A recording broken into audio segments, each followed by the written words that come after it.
Hello everyone, my name is Junnex and welcome to Disciples 2.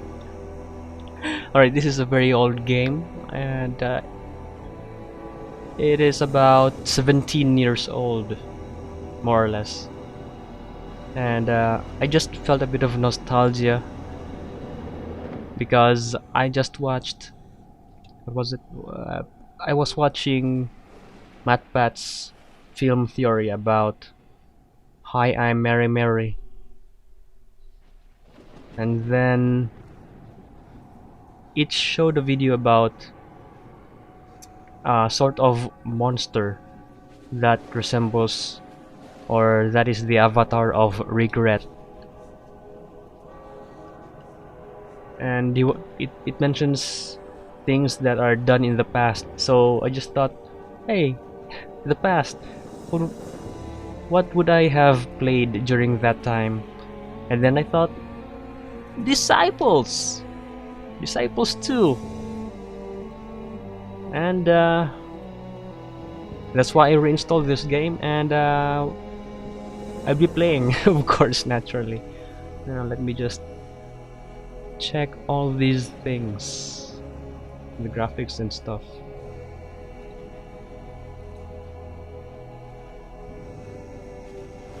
Alright, it's good. Let's play. Let's play a new saga.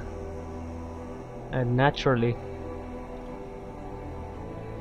I hope we can choose everything else. Oops. Nope.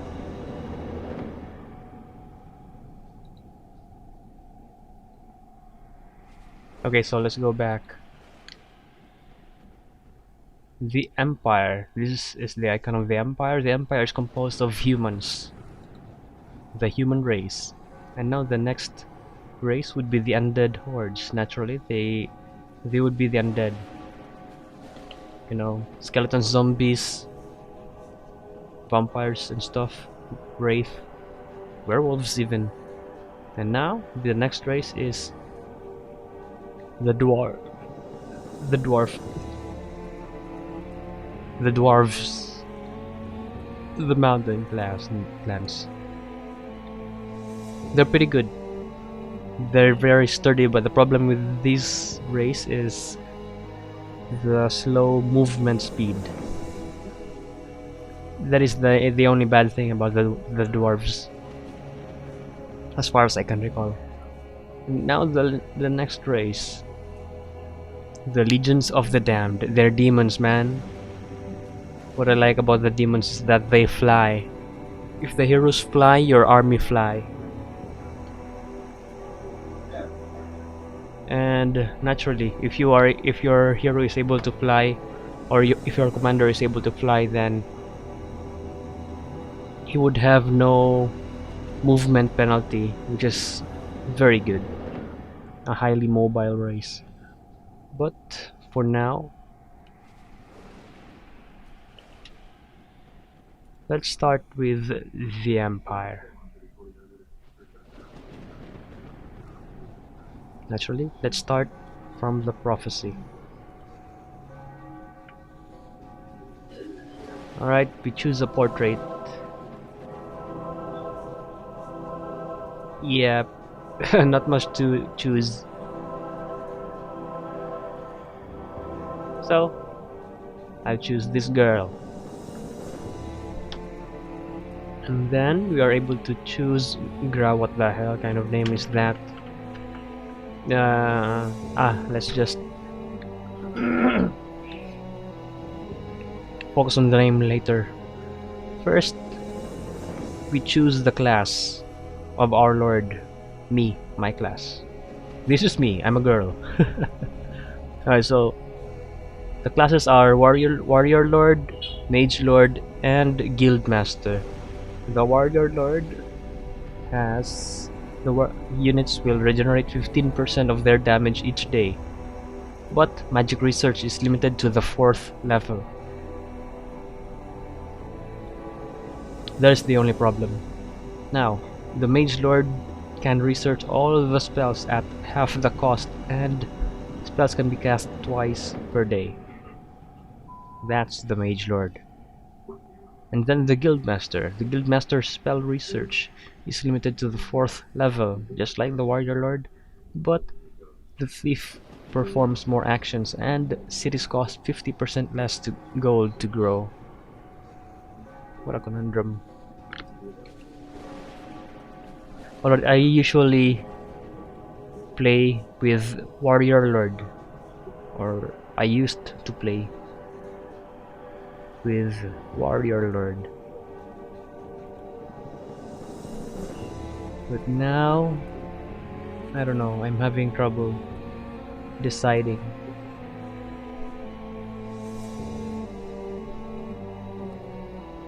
Warrior Lord.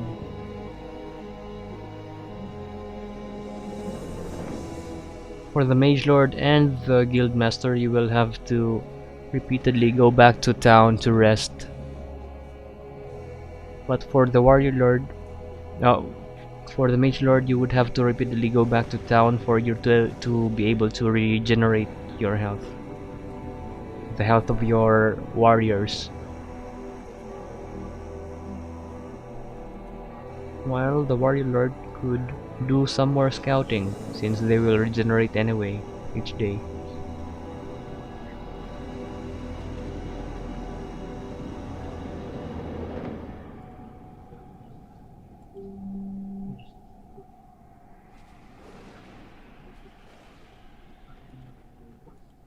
I don't really know the difference. But let's just keep it average.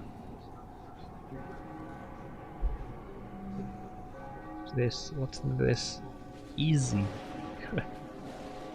No. Let's go normal. Guildmaster, Mage Lord, Warrior Lord.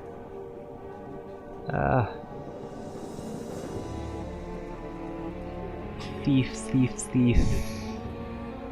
Let's say Empire. What's great about the Empire? All their heals. That's pretty much it.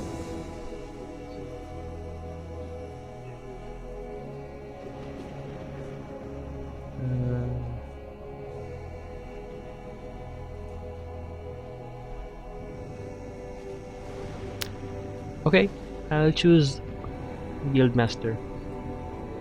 Let's just upgrade our towns faster and then heal faster. Because if you upgrade your town, you will naturally be able to heal a lot more health. Right, so now the conundrum is the name. Name.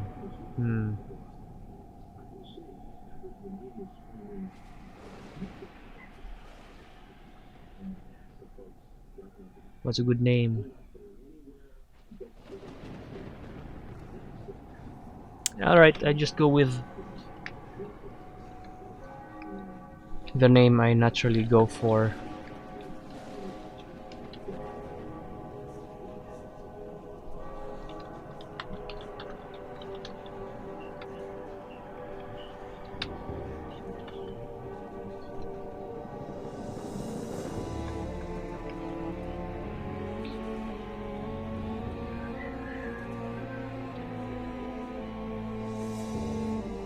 Yep, it's the name of my favorite heroine. Well, not exactly our heroine. Heroine. Not exactly, because she just the leading lady of the favorite novel that I used to read. Okay, let's go.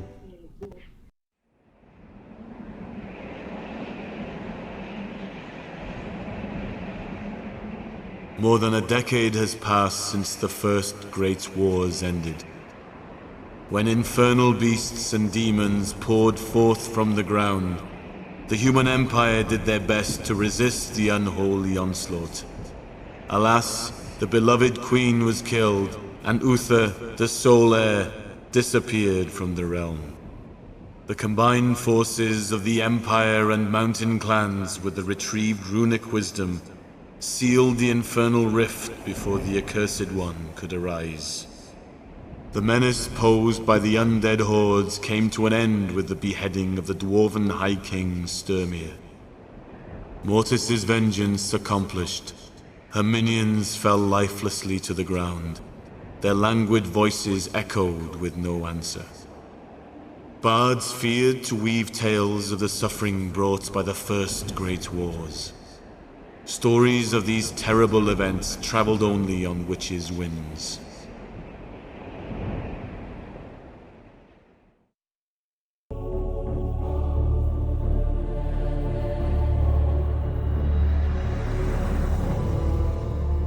Ten long years had passed since the first great wars, leaving Nevandar in a state of chaos and devastation. The Emperor Demosthene secluded himself in his stronghold, his spirits dimmed by the loss of his queen and their only son, the beloved Uther.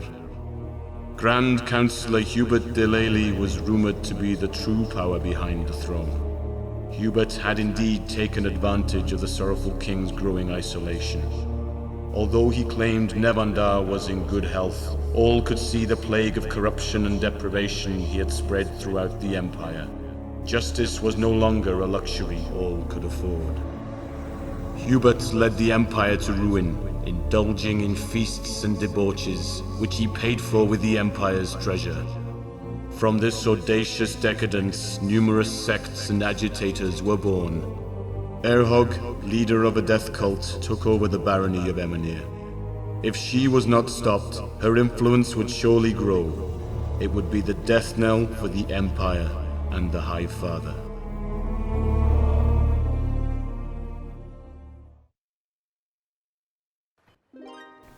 Alright, here we go. This is much better. Alright, what's the name for a good thief? What's the name of a good thief? Lupin!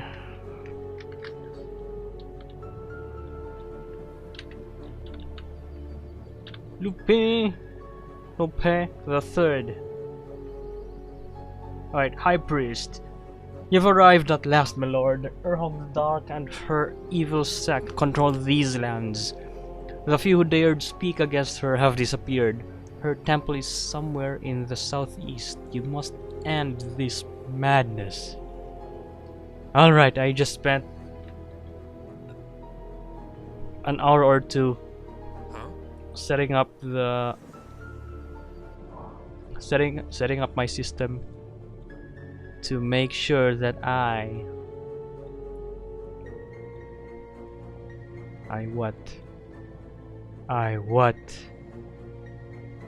to make sure that the game would run smoothly. That's it. Alright, so here is the conundrum: a healer or an archmage. What's your poison? So you take in all the health potions and the revive dead. That's what you gotta do. So what do you need? You only have 3 leadership for now, which means that you can only use 3 slots for your elites. We have an apprentice, and this is our hero, our commander, Lupin. Traveling quickly and around the realm, the ranger is often sent on scouting missions by the king. This is the squire. Basic damage 25, initiative 50. Yep. We have a healer. All you can do is heal. Now we also have a mage, but we only have 3 spots. So what do we take? Oh, yes, now I know. We can have a mage. A mage that specializes on healing just one person. Yeah, it will be hard the first let's say 10 turns, but it will be better, I hope. Anyway, we are running on thief lord, a guild master. Anyway, let's go. All right, if you haven't seen this guy before, look at this. Mizrael was sent to aid the human empire in their holy quest. He guards the human capital against enemy invaders, never leaving it unprotected. So Mizrael is actually an angel, and he's only at level 1, but even so he has 900 HP in comparison to our guys. That is a lot already. And then he has 90 armor, whereas I have 50 armor because I'm in a castle. That's what happens. But he, Israel, has 50 armor base. And then no immunities, no wards, and then the attack, well, that's just the name. And then 95% chance to hit, that's very good. 250, and the targets are 6. So he can damage all units with 250 damage. He can basically one-shot low-level creatures. Basically, all of my team. Anyway, let's get to it. Let's get started. But first, let's look at the buildings. Okay, there are only 2 options. A knight has 150 HP, 50 damage. And then a witch hunter, 50 damage, 140. That's just 10. That's just 10. So I will choose the witch hunter because he has a mind immunity. Mind immunity would make him immune to fear and paralysis. So I'll take him. Yep. Okay, what happens is that you would be able to get the witch hunter once our squire gains enough HP. So let's just get to it. What is this? I'll do my best. Okay. Focus attacking on 1. Just keep attacking. Now it's the turn of our healer. There we go. Alright, as good as new. Think. Okay, so our commander is a ranger, but we only have 2 XP. That's ridiculous. So we have to kill a whole lot more. Okay.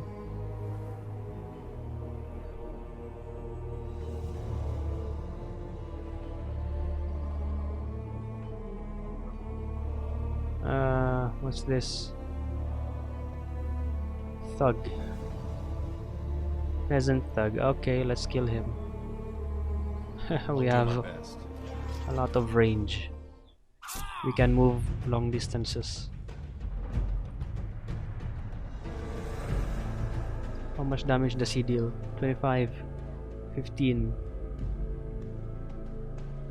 Let's just kill the... oh no. Kill the people at the back first. Just defend against him.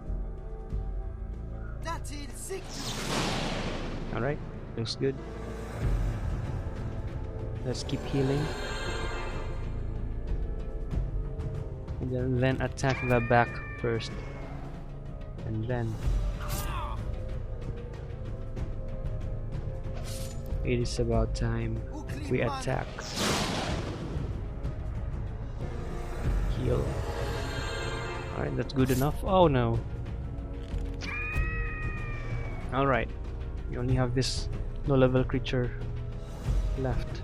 Let's defend.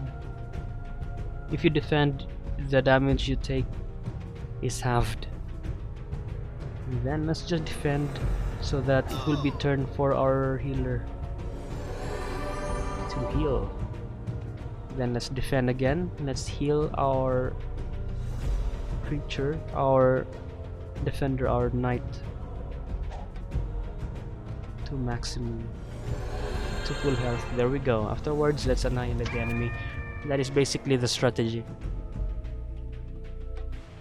Alright. Go, go, go. Now there's some loot here. Let's go end the turn. Since we've already built something.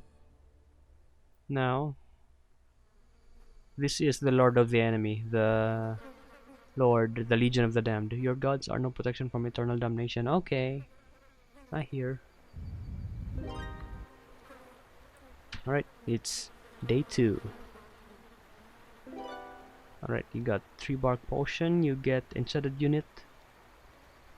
Will receive 30% less damage from attacks for 1 day. Well, it's good. Alright, so regarding potions, you should only use them. You should only use them when confronting a boss. That is the best way to go about it. I'll do my best. Alright, there are 2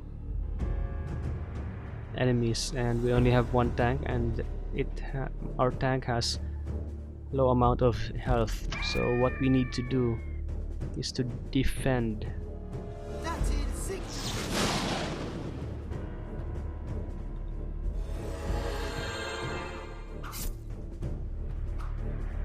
Alright.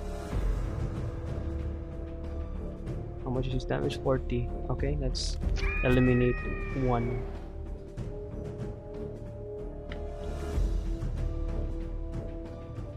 And then keep healing our guy.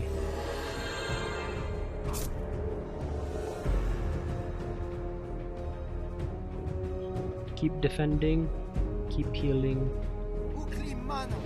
Attack with him, just leave a bit of health for him. Let's keep defending until we are able to heal our guy up to full health.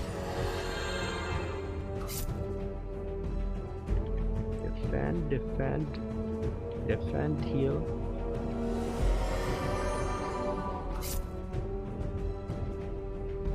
Alright, 2 more rounds I suppose. Let's get him back to full health.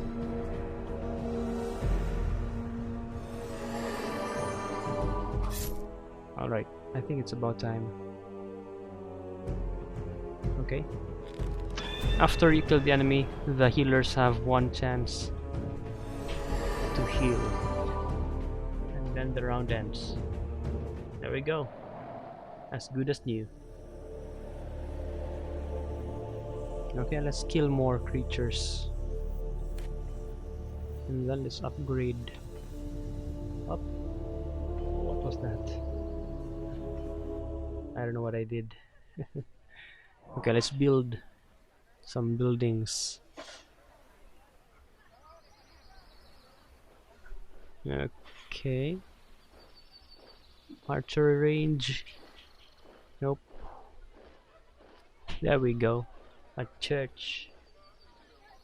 A cleric would heal all of your units for just 20 HP, while your priest would be able to heal 40 but only 1 unit.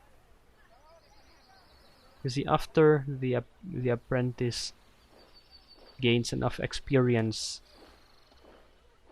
he or she would be able to choose a path, whether he or she becomes a priest or what's this, a cleric. And the problem with this is that you cannot build one. You cannot build both. If you build one, the other is no longer an option. So that's the problem with disciples. Well, maybe not exactly a problem, but that's how it is. Right, so for now let's focus on building the priest upgrade, so that when our acolyte levels up, I'm ready. she would become a priest automatically.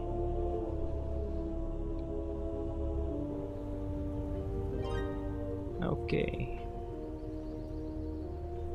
My lord, many nobles have fled the capital.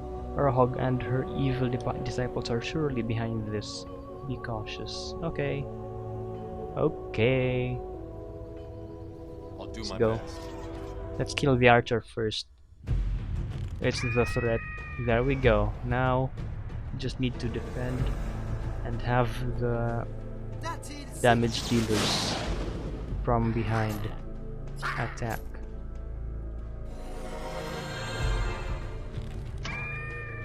Ink. Oh no! I attacked accidentally.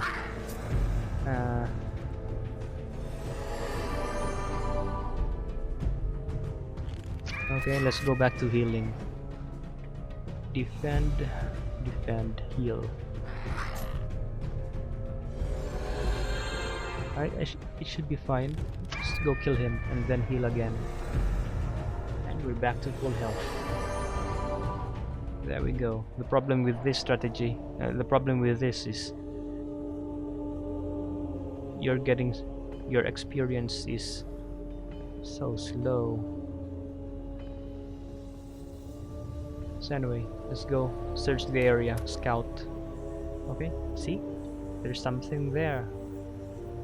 How much money do I have? 150. Am I able to build something with that?